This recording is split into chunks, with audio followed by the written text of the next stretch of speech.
All right. Good afternoon. I am Anto Gudiarjo. Welcome to Monday Live. This is something that we do every Monday afternoon at 3 o'clock. I think we all know who's on the panel of Monday Live, but if you want to know, mondaylive.org is where it's all listed. Please remember that views expressed here are personal, not of any company or organizations. Please use the Zoom tools and for any questions and comments. And also, this deck is available on Monday Live once this is over.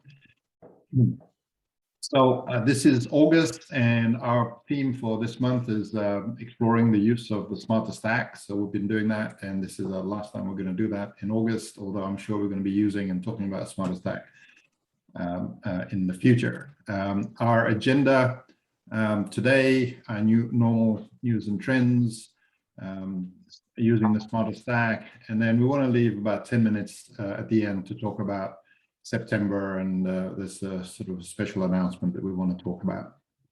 But before we dive into any of that, hand it over to Ken. What's going on in your world, Ken? Thanks, Anto. We will have our September issue online tomorrow. It's coming together quite nicely. I'm learning lots of stuff as always. It's a good theme, I think. Our lead article is by Brad, a practical guide to deep carbon reduction retrofits, and I think it does a good job of outlining why we want to be sustainable. It's good for business. The first part of it is, if you take a look at the graph at the right-hand side there, the first part of it is what we do all the time. It's just energy efficiency and making these buildings work better, and that's like about 20% reduction in greenhouse gases. And then the next part is kind of an interesting part, because that's actually using all of this analytics that we've collected and the fact that the internal knowledge we have of these buildings and the things we can actually prove with our automation systems to actually resize when we do that electrical load. We don't want to actually replace it size for size. So there's a great value in understanding the average loads in the building. So that's another interesting piece that I think we can do very well. And then, of course, any of the other things, they're going to start with heat pumps and refitting the systems. And obviously that will involve more sophisticated controls and installing air to ground heat pumps or electric boilers, and just completely changing out the heating system. So all of these things are good for the building automation industry. So that's a good article. Give it a read. James Dice did one, energy efficiencies and electrification, at about the same time, and two main drivers, decarbonization in the building sector. The transformations rely primarily on technologies already available on the market. I think that's it, is we're all sort of thinking that we have to radically change. We just have to probably just do a better job of what we're doing. And I think it's just a new way to market our services under the sustainability badge. And the last one is from Harvard Business School, the Net Positive Manifest, just that we're practically and morally obligated to do this. I think if you can't talk sustainability, you definitely are going to get dragged into those conversations. So you better be ready. And the bottom line there, how is your company making the other worlds better? And then again, I'm sort of posting anything that I'm dealing with in my LinkedIn shares or the tweet shares, so they kind of become a running stream of what I'm looking at and what I think might affect us. So it's kind of good to flip through those. Also, Connected Contractor just retrofitted their guide, and they sort of showed all of the articles that we've done in the last about 50 articles. So I think that the importance there is to just take a look at that, because I think that's a lot of the subject matter that we have to be prepared to talk to when we're dealing with this sustainability piece. So back to you. Right, that flow chart is interesting. I'm wondering how much of that we, from a smarts perspective, contribute to? I think a lot. I think that it dovetails in very well. I think it's very timely. It's also driven heavily from the Canadian Green Building Association, which I've got some quotes and stuff in my September article from. So it's kind of interesting to see what they've been doing. They've been kind of at this for a while. So Great, thank you. Looks similar to some of the Energy Star stuff too, I've seen. okay. Very good. So John. Yeah, hey, I actually have two slides because I couldn't fit the two topics onto one, but this I thought was interesting, that this story here that people can follow and look at, that commercial buildings are using significantly more energy in their response to COVID. I think we talked about this, that if you're going to have more fresh air and run fans longer and those things, that it could have this effect. I think there'd been numerous commentary around it, and now at least this article is saying that's happening, right? So I thought that was interesting to see that it's first article I've seen confirming what had been, I think, people's opinions and suggestions. That's what was going to happen. So on the next one, and I think this ties in a little bit with what Ken did, but maybe from a different article or is interpreted differently.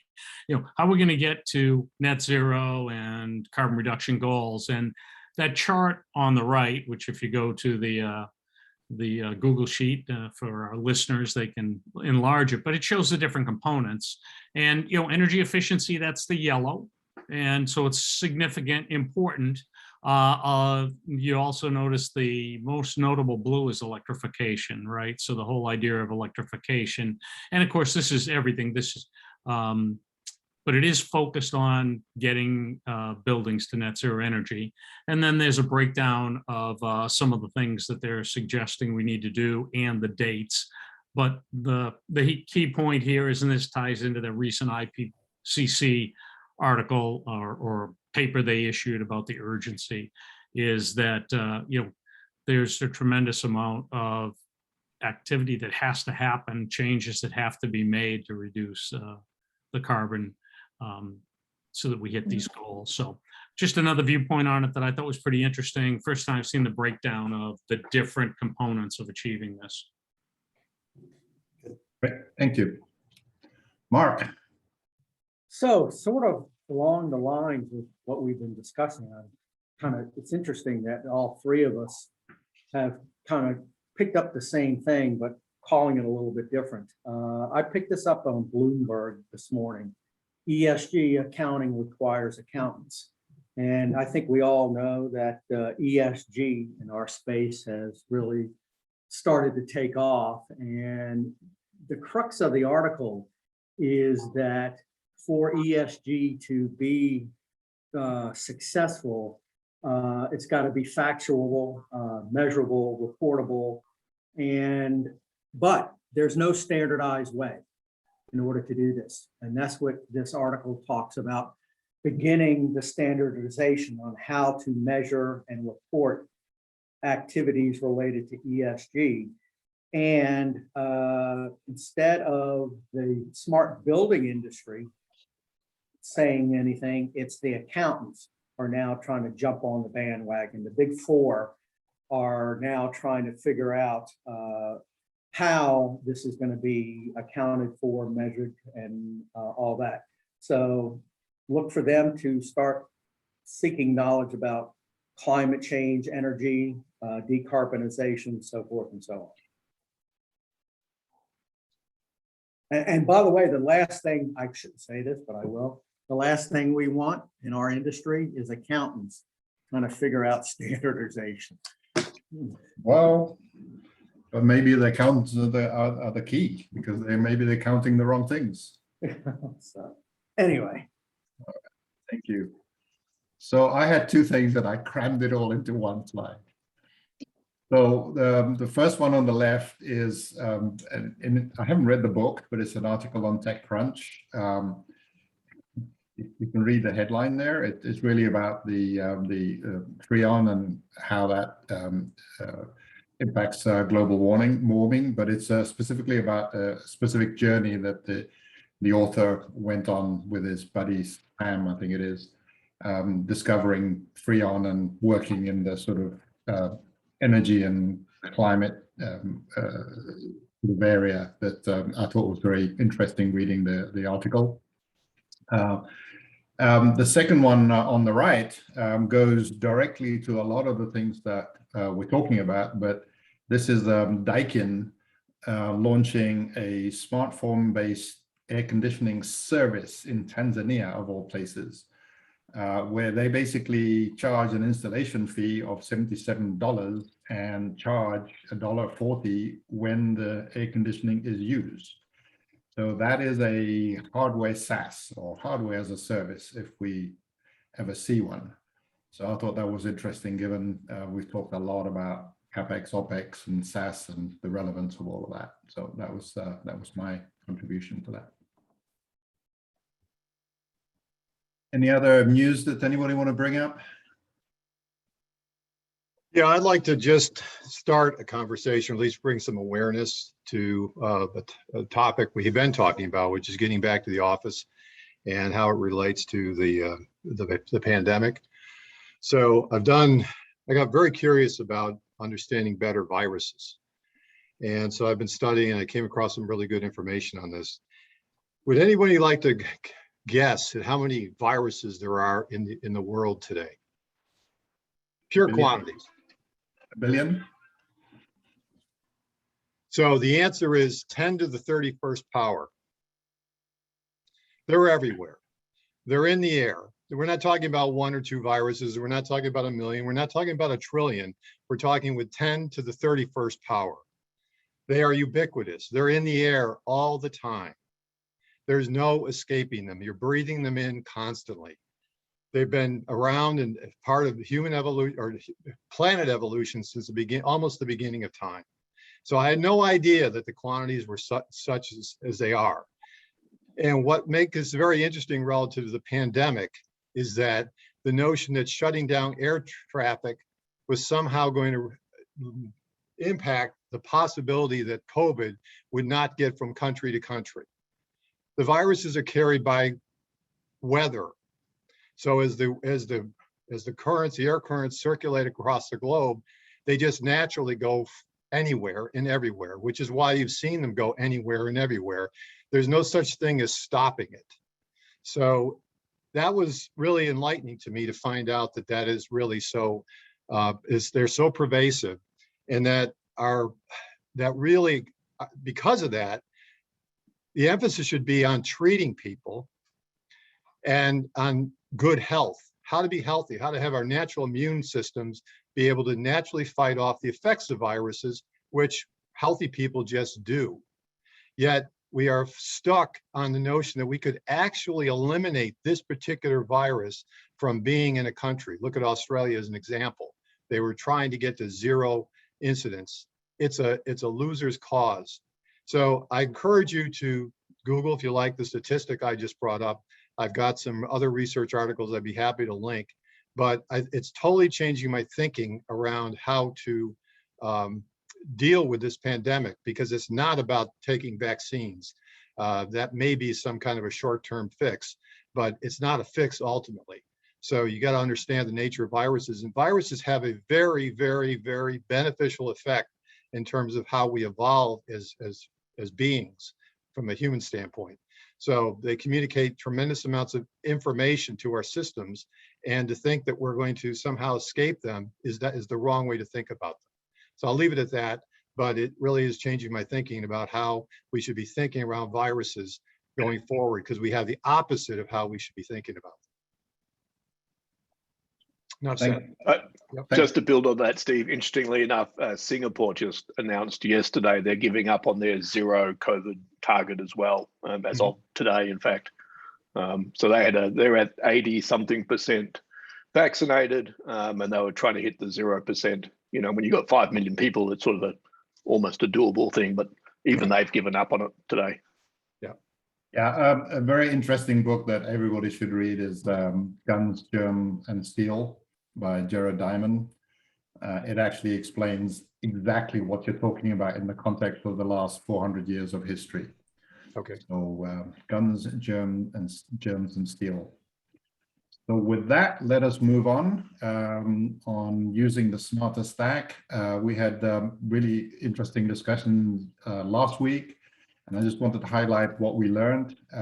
We learned that dotted lines matter a lot.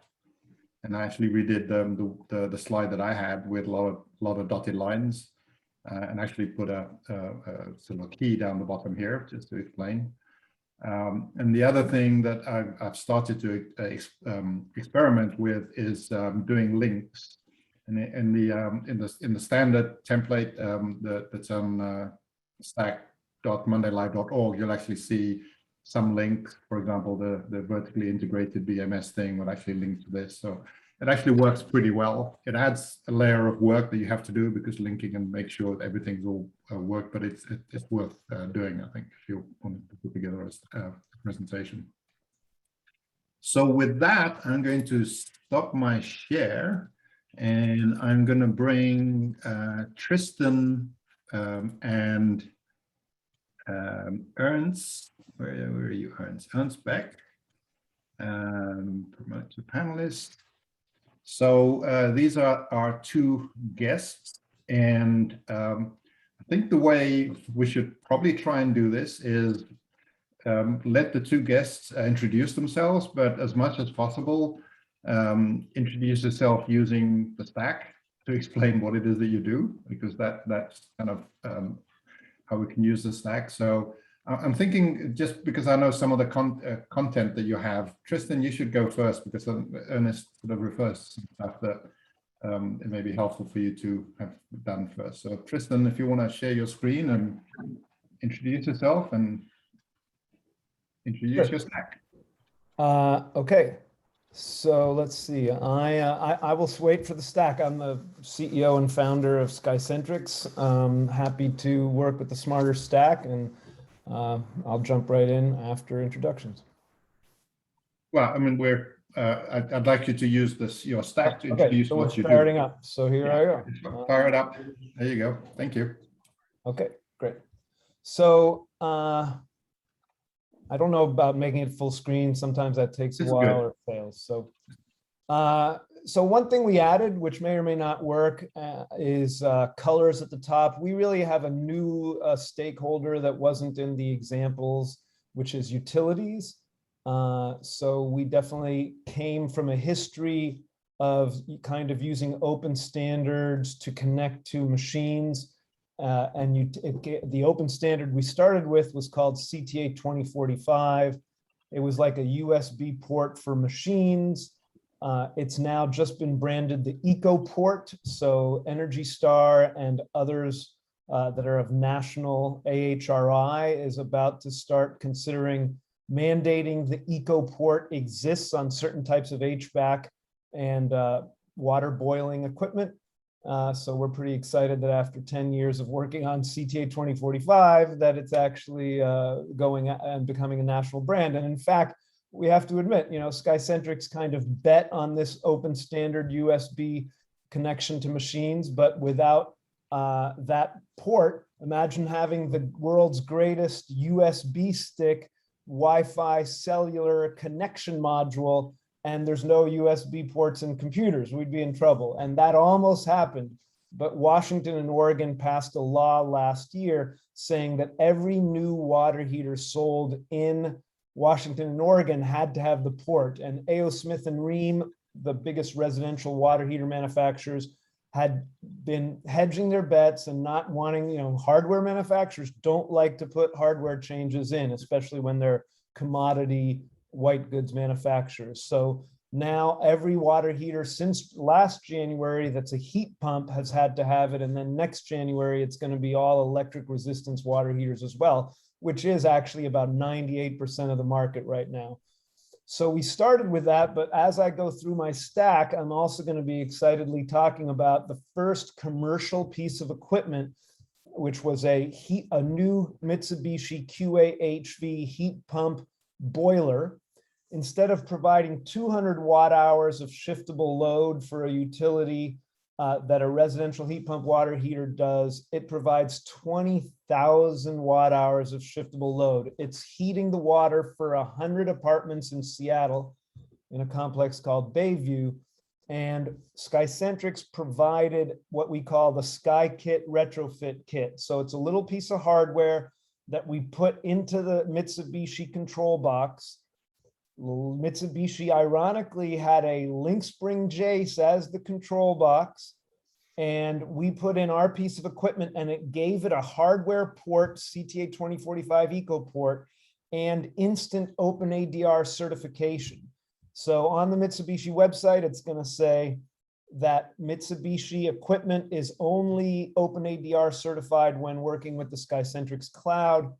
And we've been pumping about 80 data points out of that system. So 30 temperature set points and water set temperatures, power usage, et cetera. All that data is coming up to our cloud, being exported to the researchers who are studying this. And then we're delivering OpenADR signals or CTA 24 signals through our cellular CTA 2045 module. So kind of super exciting to finally be able to do commercial building equipment with this new standard. Could you just walk us through the stack on those pieces? Because I see that your cursor is pointing to. So what I did is I added colors, right? So the utility is purple, the occupant is green, the owner manager is red. And what I just talked about is that, let's just say on the delivery, where is it? So, right here. So on the delivery, right here, you see that we deliver the solution by a SkyKit retrofit kit, a SkySnap, which actually is also a Linux computer that has more ability to connect by RS-485, Modbus BACnet, and it has LoRa and one-wire sensors. So the SkySnap was a ubiquitous, what we call the Swiss Army knife of commercial building control, that we kind of modified to make our SkyKit retrofit kit. And then the EcoPort module, we make a Wi-Fi and cellular module. I wanted to have them in my hand, but I apologize, I didn't have that. You can go to our website and see pictures of it. But imagine USB sticks for Wi-Fi and cellular, frankly, before Wi-Fi was on every computer. So that's what the EcoPort is, CTA 2045. And I think that covers what you asked, right, Anto? Well, how does that work with some of the other things? So you have a data lake underneath it, and you have cloud in it. So let me just start at the top. I think that's the most useful. So the purpose for the owner manager is to give him easy scheduling, new energy efficiency equipment. By the way, in some of the introductions, I want everybody to know that on the utility side, which is obviously where we come from, but we believe on the commercial building side, the big change in the utility mindset is that for 30 to 50 years, everything was about energy efficiency. Same with Energy Star, frankly. And it's moving now to time-based changes. In other words, we've gotten almost all we can of energy efficiency out of the physics of machines. Before heat pumps, water heaters could only be 97, 98% efficient. Heat pumps make them 350 to 400% efficient. So the new energy efficiency equipment needs to have controls like the National Roadmap for grid interactive efficient buildings, right? It's grid interactive. It's the fact that you are telling machines and equipment to come on at a different time than their regular cyclic, non-managed, non-controlled behavior. So the best is water heating equipment because the thermal mass can really hold its energy for a long time. So if you preheat water, especially for multifamily and residential, which has a morning peak and an evening peak, which is just what the utilities are trying to solve, if you stop the water heater from coming on at all between 6 and 9 in the morning and between roughly 4 to 9 p.m. at night, and instead you preheat all the tanks, that is a huge value to the grid. And because Skycentrics is providing that value to the grid, we are able to get incentives from the utilities to pay not only for our controls, but to subsidize that new heat pump type equipment that's going in. So that's why it says new energy efficient equipment. Then the utilities are also providing a lower utility rate to that commercial building owner. And this notion of CO2 marketing, the building owner gets to tell his tenants that by the equipment he has, he's matching to CO2 reduction of the utility. And we think over time that, we talked about it, the ESG value proposition, and that building owners are really going to want to be able to do that. So what does the occupant get? Lower utility rate, a better comfort. If, by the way, the lower utility rate, if he's paying the rate, better comfort, and then CO2 reduction, which to some people matters, right? And what does the utility get? Well, they get to shave their peaks. I talked about that morning and evening peak. They also get to match to renewables. As we put more and more renewables on, we like to say the machines have to come on at the right time, not the random time. They have to come on when the sun is shining, when the wind is blowing. So that's the big whys of what we do. We provide a single pane of glass on the operation. We provide scheduling both for the owner manager, weather optimum start, because we have a cloud premise hybrid, so we can bring in the weather signals and do optimum start of the building based on that, grid signals and CO2 signals. So we measure the carbon intensity of the grid and have machines come on when the carbon intensity is small as opposed to dirty, so to speak. And that's becoming increasingly valuable. We also provide simple control loops. We are not trying to be a BAS or a BMS and compete with Johnson Controls, but we have provided some simple control loops. So for example, we have CO2 sensors in the space. We have a big damper. This was a test we did with WeWork in China. They actually want to minimize the fresh air coming in, but they want enough fresh air so that the CO2 doesn't get too concentrated. And we were opening that damper for fresh air based on the actual CO2 in the space. And then obviously, when we orchestrate a lot of building equipment, we can reduce peak demand charges for the building owner. On the delivery side, we use system integrators, MSIs. In other words, we're not the boots on the ground. So we have local HVAC providers that are installing our systems. The systems that we install are hardware-enabled software as a service. So it's that retrofit kit, the SkySnap kind of Swiss Army knife gateway, and then the eco ports, which can be in the future plugged into machines. And we have a cloud, but also we put our cloud on a server inside the building in some cases when they really want that, especially if they have control loops that need to be working no matter what, independently of whether the internet is there. And obviously we have local buffering if the internet goes down so that our data in the cloud is fully there. We have web and mobile apps. So we provide an energy management system, indoor air quality monitoring, and sort of AI machine learning on all the data that we're getting. We have a data lake, and it's got an API so that conceivably all of you analytics specialists can get a lot more equipment than what you've previously had and be able to put your analytics on top, and we can export the data.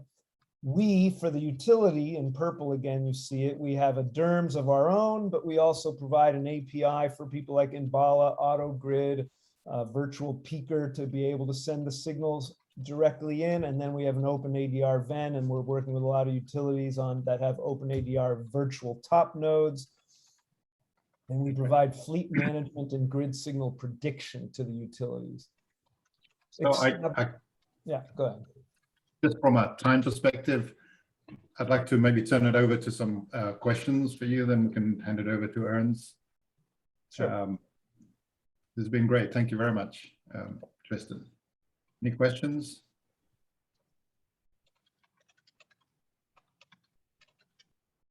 Thought?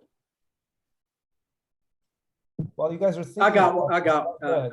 Hi, Tristan, Mark Peacock at Lynn Spring. Question for you.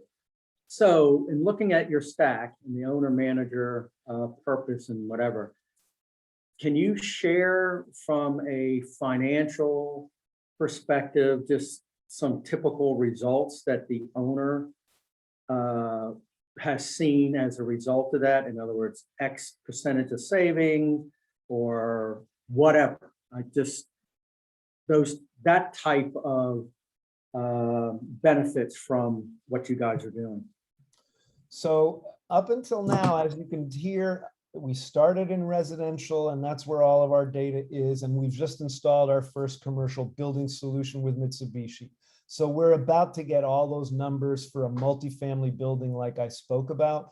On a residential water heater, Mark, simply by turning it on between 5 and 6 in the morning before it's used, and between 4 and 5 in the evening before it's used. What's fascinating about water is you use the hot water and then it heats up, and then you don't use it for the entire day, typically in residential, or for the evening. So it's been cooling off all night, and then you're using cold water. You drain most of the tank. It's not as hot, and then it snaps back. If we preheat it, you're using the hottest water that tank can provide. You're mixing a lot more cold, and we found 20 to 30% savings completely independent of utility signals, just because we were preheating the tank right before usage. So we're about to get that data from that 100 multifamily apartment building. But obviously, what's interesting is there's tons of value to utilities. So independently of the independent value, the utilities are super interested in rebating it. But it is going to be critical to get those numbers, and we're going to have them soon. Cool, thanks. And I just wanted to say, down here in the system, see where it says Modbus, BACnet, MQTT, and Voltron. So obviously Voltron has been presented before. It helps us talk Modbus and BACnet, but you all should know that the people that we've initially talked to, Mitsubishi and some others, where we're providing that retrofit kit, I thought that they were all going to say, oh, we have to do Modbus and BACnet, but believe it or not, so far they've all been able to provide us MQTT data points, which is faster and easier for us. So I just thought that was interesting for everybody on the call, that MQTT is becoming more available coming out of commercial building equipment. Great. So let's move on to Ernie. Thank you very much, Tristan. Yeah, if you can stop your share and let Ernie do the same. Again, introduce yourself and introduce yourself also using the stack to explain what you do. Sure. Over to you. Great. Can everyone hear me okay and see me okay? Great. All right. Yeah. Well, Anto, thanks for having me on. Truth be told, I just started attending Monday Live just a few weeks ago. And right off the bat saw the smarter stack and instantly had to test it out. So my name is Ernie Beck. I'm a senior consultant with NV5. We're a large engineering and technology firm. We do everything from MEP to energy efficiency to geospatial. We just acquired Sage Renewable Energies out of San Francisco. So now we added renewable energy planning, program management. And then I actually am part of our technology design studio. So I'm more focused on building infrastructure at the communications level. So I'm doing, my background is more in AV, IT, telecommunications, security, acoustics. And so I've been working sort of hand in hand on smart buildings projects from the low voltage side of things for many years now. And that's sort of what I'm bringing here. And I think I have my screen up. Everyone see my screen okay? Yep. Cool. So anyway, I got into the smarter stack and immediately was like, this is great. That, you know, there's a severe lack of tools and processes out there. And it feels like in many cases, a lot of companies are sort of making it up as they go along. And when I sit down and have these conversations, when we're in these discovery meetings with clients, it's sometimes difficult to tell the whole picture of what we're trying to do and how we're going to accomplish it. And as you all know, there's a lot of smoke and mirrors out there, and trying to separate fact from fiction and really kind of drill down into, okay, what are the outcomes we're looking for? How do we facilitate those outcomes? And who are the players involved, and what's the data we need, and what type of infrastructure do we need to support that? So I feel a little out of my league here. There's a lot of HVAC and BMS guys, but So feel free to jump in if something doesn't make sense. But again, first stab at this, I sort of did two different types of stacks here. And this is actually based on some conversations I'm currently having with two different university clients. This first one is a university commons we're working on, and I'm looking at this from a, this is like what I call my user experience ops, so like UXO for short. And this is just a small sliver of a huge set of different opportunities we can look at. So if I was to just pick one right off the bat, like starting right to left, one common one we see on the low voltage side is having recall of scene specific lighting presets for faculty and staff presentations, for video conferencing. What we're doing right now in the academic environment or even the corporate environment in terms of video is video and lighting and audio, they all go very, very much hand in hand. But it can be tricky to get that dialed in. So a user experience that can simplify that workflow is we combined automation between the audiovisual system and the lighting system to recall scene specific presets. And we do that, we're going to need to have the faculty involved because they're going to be the ones who are controlling the systems, the multimedia department, who typically the AV and presentation systems fall under them. And then the IT department who's managing the traffic flow of anything connected on the network. And what that looks like is connectivity between those two systems. Typically it's a Crestron system, or it could be an Extron system talking to an Acuity or a Crestron or a Lutron. A lot of times we see Crestron and Lutron in the marketplace. And it's controlled, or it's delivered. The app, so to speak, the software UI is the actual custom in-room UI that is on a 7-inch or 10-inch touch panel that's got different presets set up for different types of applications. So if I come in and I'm a teacher and I select distance learning, what's going to happen is that's going to cue automations within the room, right? It'll cue lighting zones 1, 2, and 3 to turn on to a specific lighting brightness. It'll cue certain cameras to turn on, certain microphones to turn on. And again, what we're trying to do is take multiple steps for a teacher and simplify it to one step so that that teacher has a much more or more enhanced user experience in the room. That can communicate over TCP/IP. However, where the challenge is, what I deal with is getting the contractors and the manufacturers to play nice, or to work together. And everyone's always doing this because the lighting vendor, they come up with the presets, they program the presets, they commission the lighting system. The AV contractor has to recall those specific presets. Now, most AV control processors these days work over a variety of different communication protocols. They support BACnet IP, they support legacy serial RS-232, they support standard TCP/IP. Lighting contractors and lighting companies don't always talk that same language. We hope they do, but we get into situations. I'm working on a building right now where every the lighting system is just a bunch of standard or a bunch of standalone systems within all the rooms. There's no centralized management of it. So every room now needs to have a gateway that can communicate back to the Crestron system. So it's sort of a cautionary tale that when we're in these early programming conversations and they say, oh, we want the AV system to control lighting, T-stat, shades, and blinds, we say that's great, but we got to make sure that they can speak the same language. And I think something like the Smarter Stack here is a good way to sort of put that in front of them and say, okay, if you want your lighting and AV to talk and your shading and your HVAC to talk, how are they going to communicate?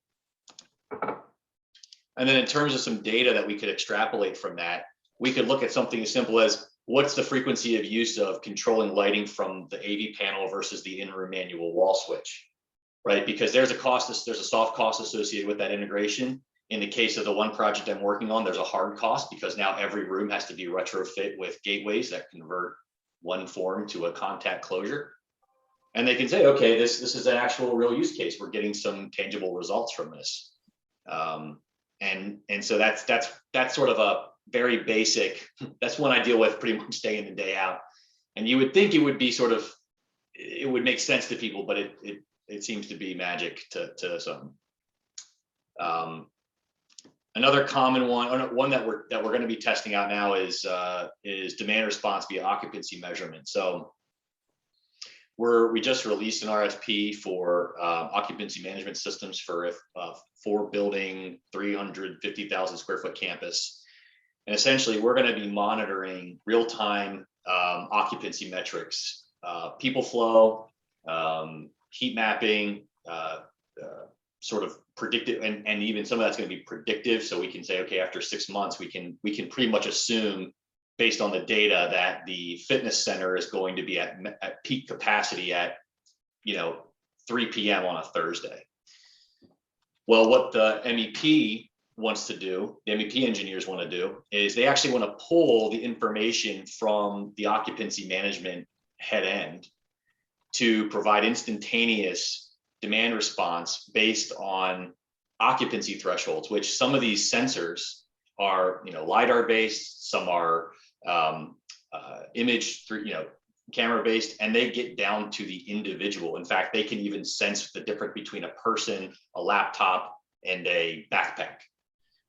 So think about that compared to, a CO2 sensor or an occupancy sensor from the lighting system. There's just a lot more data, and they can dial that in. They can even use that to, again, I'm not an HVAC guy, but according to the MEP engineers, they're going to use that to help with air recirculation of fresh outdoor air into the space. Again, there's really no users have control of this. This is all kind of magic behind the curtain, but it's all accessible from the OMS dashboard.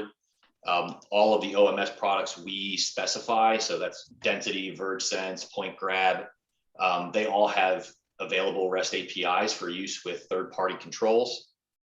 And then we can look at things like total occupancy versus current temperature state. Like I said, higher degree of accuracy than the CO2 sensors. And what makes that happen is the occupancy sensors, the occupancy platform, and an integration with the BMS. So OMS is, I'm not sure you.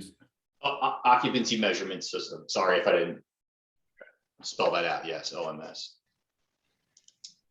So what I want to do real quick is shift gears. So there was some talk earlier about COVID and the number of viruses out there. And one of the things I'm trying to do is really, with the pandemic, is really make sure that I'm applying health and wellness practices that you would see in something like, the well version, the latest well version 2.0, the Living Building Challenge, and take that and apply that to technology, because I think it goes well beyond just, indoor air quality and occupant comfort from a temperature perspective and the amount of natural light or where the materials are sourced from. So what I tried to do here is outline some different I guess you would call them now I'm blanking on it. Optimizations, sorry, that will get you well points if your building is going for that. And a lot of projects we're working on that are ground up construction, they are going for both LEED, well, Living Building Challenge, Fit Well, et cetera. So one that is an optimization is an occupant dashboard that provides energy and air quality metrics to the space.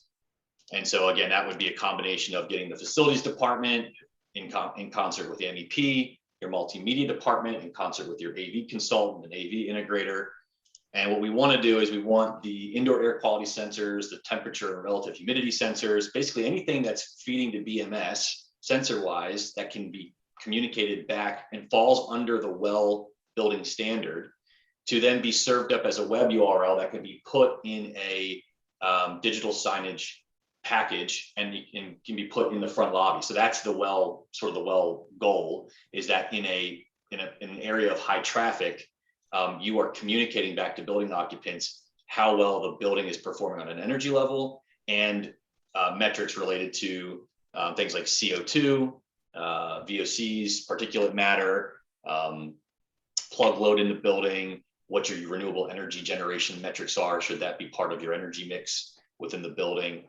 And we would be tying together, again, different applications. And then those applications can also be sent down to a tenant, like a tenant UI if you have a campus mobile app. So, Ernie, I'd like to turn it over to some questions because Sure. it's been Sure, great, yeah. especially the well angle. Yeah, so I've got two observations. One is that because NV5 is a MEP and design specialist, they don't actually provide, as I understand it, or you don't actually provide technology, right? So putting the dotted lines around boxes to separate something they do versus what they don't do doesn't apply well here. Yeah, Okay, right. so Yeah, that's my yeah. immediate observation. And then, but the second thing, when you talked about TCP, my reaction to that was, you guys should specify what you want instead of being generic, saying TCP. If you want BACnet IP or MQT, go ahead and be a little more specific in your spec, because that will help drive the correct behavior from the suppliers, so that only those that you want to have essentially bid this thing are there to do it. Yeah, that's good feedback. So to your first point, I was not able to jump on last week, but and see that we have to put the dotted lines around what we do and don't provide. But you're right, we're consulting engineers. We don't provide any of this except for the coordination expertise. Right. However, we do provide energy energy efficiency analytics. We have a SkySpark backbone that our energy efficiency team uses. But again, that's a team that I pull in. But to your second point, absolutely right. So underneath me, as I lead the projects, I have RCDDs and PSPs and a variety of different design disciplines. And when they write the specs, they are the ones that are required to pull in the correct product information, the data and communication protocols that are required, whether it's BACnet, KNX, IP, AVB, what have you. Right. But yeah, great point. Yeah. And again, this is my first crack at this, so I think what you've done is terrific. Actually, I love the first Right. example you went through. I thought it was really good. So yeah, I think you're making good use of it. One of the variations of the dotted lines is considering putting dotted lines on things that either already exist or things that you're actually wanting to put in, right? Because some of these things probably already is there, right? So to differentiate that, one of the ways of doing it is just an idea. I did that once and it seemed to work as well. But so you bring up a good point in what we call that is sort of native versus enhanced functionality. A lot of platforms have these functions sort of built in, and it's just a matter of unlocking them either through commissioning or through some licensing, etc. Whereas there are some features like here, the demand response via occupancy measurement. Okay, the OMS vendors are telling you we can do this, but none of them have really done it. They do it through API, and so it's what we call enhanced. So I think that might be another way to differentiate what is, and that comes with cost. Anytime you get into customization, we get into cost, and that's something that's a challenge to quantify. and obviously one of the opportunities out of this is that your stack and Tristan's stack has some potential interplay around the demand response. I know Tristan has gone way beyond the demand response, but Yeah, it's just a thought. So this is wonderful. Thank you very much, Tristan. You two need to connect. definitely. So we're going to spend the last, thank you very much, Ernie, and thanks, Tristan. And you can welcome to stay on as panelists as we get into the last piece. I'm going to share a screen about something new that's been sort of going on in the background. And it's a thing called C4SB, which stands for Coalition for Smarter Buildings. This is a coalition that's been stood up, I want to say in the past, over the past month or two. And its objectives is to create a movement towards helping the government, both federal, state, and local, figure out how to implement smart buildings, or smarter buildings, as we call it. And you see a website there, and I'm going to turn it over to just open discussions.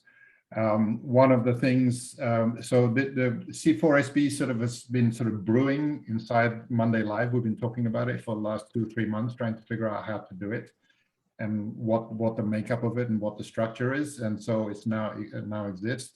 with the help of a couple of people who are normally guests on Monday Live, Pete Scanlon, who's been on here before, and Rick Justice as well. One of the things that happened a couple of months back is that we were approached by the White House CEQ, which is the Council for Environmental Quality, for some help in policy definition of or help to try and figure out to make sure that any money that is allocated through the federal government around buildings for carbon and climate reduction is done smartly, right? So to use smart technology. So we actually stepped up, and we put together, a number of people in this group put together a proposal that we sent to the White House. These are the 5 main topics that we covered in the proposal. A copy of the proposal is on the website that you see here, c4sb.org. There's a resource page. There's a link to numerous documents that's provided there. So this has actually been sort of going on in the background. The other thing that I'll say just before I open it up to dialogue here is that we did have a face-to-face meeting 2 weeks ago in DC. Several of us were in DC for that meeting, quite a number of this group. It was a pretty awesome meeting. There were about 20 of us all together, including individuals from the Department of Energy, NASCO, ASHRAE, and some other organizations, because that's really what the coalition is trying to do, trying to create a movement for making sure that whatever investment that we put into buildings are done in a smart way. I would love to open it up to the group that have contributed significant amount of thinking behind this, and have a continuing conversation. Who wants to start? So Anto, before we do that, did you also want to discuss how this is going to become a part of our topic for next month? Yes. Yeah. Okay. I've got that slide right there. Thank you very much. Okay. So, Good lead. thank you for that. So a part of wanting to talk about this at the end of this show today is to talk about September. Next Monday, we're going to be dark because it's Labor Day. So we have 3 weeks in September. The first show on the 13th, we're going to be talking a lot more about C4SB. Rick Justice will be joining us to talk about that, and we'll talk in more detail about what we're working to do, the creation of the committees and all sorts of things.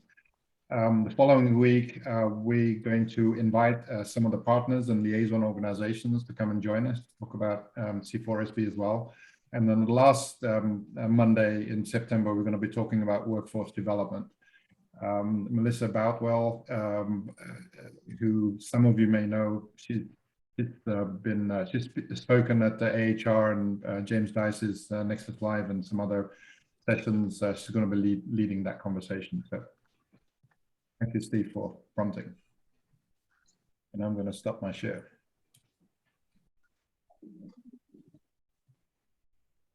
So, John, you were one of the initial sort of authors of this proposal that went to the White House. You want to kick off the conversation? I think one of the interesting things is how many different forces have come together. We were contacted by someone a lot of us on this panel knows, Jessica Granderson at Lawrence Berkeley Lab, who took an assignment with the Council on Environmental Quality right in the White House, and believes in a lot of things that all of us do on a regular basis to help buildings be improved, and asked us if we'd put together talking points and information about how industry can help, right? And that would go into the conversations they were having at the council and all the organizations that they tie into, DOE, et cetera. And then we had the chance to put together a first set of talking points and review it. And right about that time, these ideas, I would say, gelled about this council. There were people working on it outside of the conversations that I mentioned with Jessica. And they were so synergistic, right? It's a multifaceted thing. Technology, you might even argue, is one of the smaller components of solving this problem, right? There's policy, there's regulation, there's workforce development, there's funding. all of those things have to come together, just like we know that our industry is complex and achieving these goals is unfortunately complex. You have to bring all of these different initiatives and players together, no one thing on its own, right? You can't train a workforce if you haven't identified technologies and goals and what we're trying to do, right? And you can't put the technology in without training the workforce. So I think it's been really interesting, and part of, think one of the things we talked about, the apparent increase in appreciation and interest in the whole range of ESG initiatives that society as a whole and businesses need to undertake. And one of the topics of discussion was around procurement, which is something that we've talked about on Monday Live quite a bit. I don't know, Jim, if we can get your comments on that for a bit. Sure, I think that John did a beautiful introduction to C4SB, but there are a lot of structural topics that exist in our industry that basically don't have anything to do with either politics or technology, but have to do with the way people think about their jobs. And I was taken today by the consulting firm's presentation on how everything is going to go into using the roadmap to integrate the buildings. But what I think is key is that it's not about necessarily how the buildings are built, but how they're run. And today, almost all money associated with buildings only goes into the construction phase. And we're entering a period where through different changes in technology, convergence with IT, that the systems in the buildings are much more evolutionary than they ever were before, leading to needing a real different way to think about how we fund buildings, where money enters, and how we do accounting for buildings over their life cycle. Thank you. We'll just open it up for others to comment or chime Yeah, I in. think one of the subtleties that we've got in the title that'll come out in the discussions in September is the term smarter buildings versus smart buildings. There's a little subtlety there, and that we've identified that this is a path, right? This is a journey. This is not there's no end point to this thing. And how do you make buildings smarter, not just smart? And so that'll come out in the discussions, I think, during the September, which is interesting in itself. Ken, do you want to chime in with a comment or two?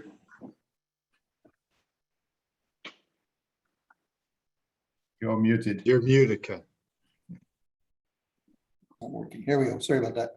I've been very impressed with the process. It's coming together. I think it's going to be of great value. It's a path, I think, and I think we've got a good start in the direction, but we've got a lot of work to do too. Yeah, and I'll say, Anto, sitting back and watching the work that Jim and Anno and you and John have done and all that, and when you're dealing with the government and stuff like that, there's no clear outcomes. It's not like a goal to get to. So you're playing a little bit longer game, but there's outcomes that are going to come from that. And who knows, maybe even commercial outcomes. So I got to give you guys some real credit for sticking with this and putting a program together that's starting to look like something. So well done. I think that's one of the big things that's come out of this is we're getting to have serious discussions with multiple people who have different viewpoints. None of us have a viewpoint on the whole problem, right, and the whole challenge. The meeting in DC a couple of weeks ago, it was great. You have people from the Department of Energy talking about their view.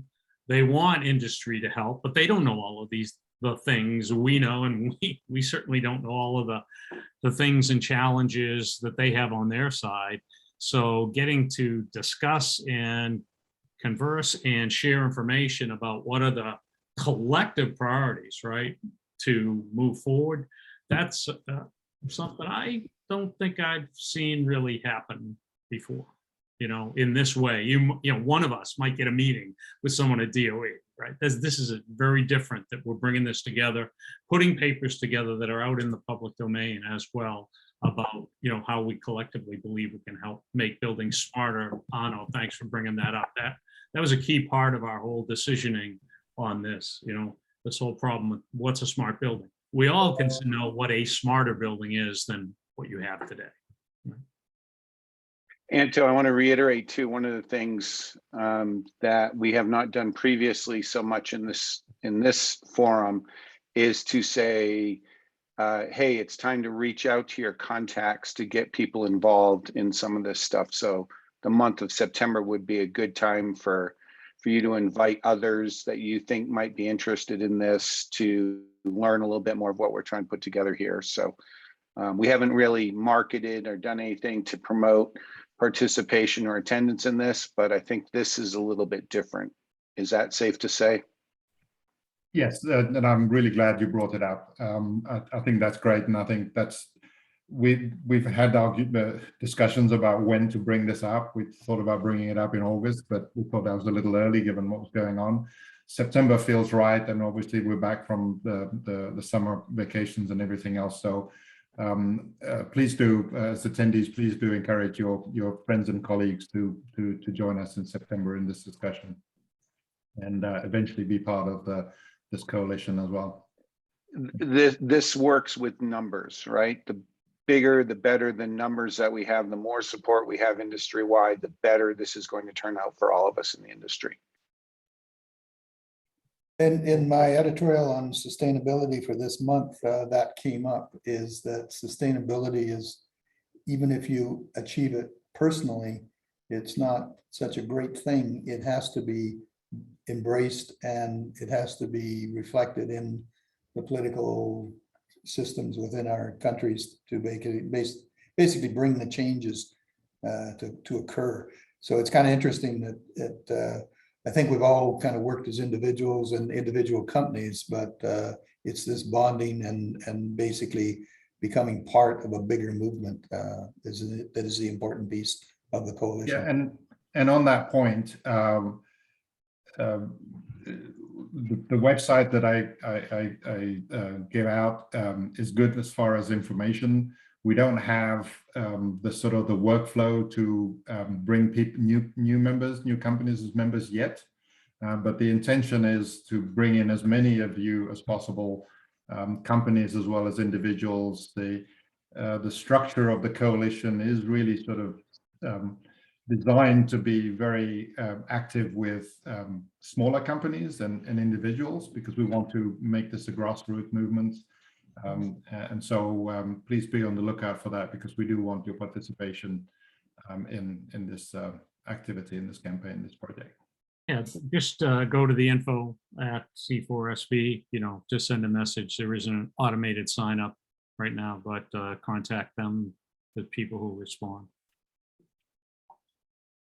So with that, let's bring this show to a close. Thank you very much, Tristan and Ernie, for your contributions. Sorry we had to bit of a rush, but I think you're going to connect and do some magical commerce together. So with that, we'll see you next week, and video will be out tomorrow.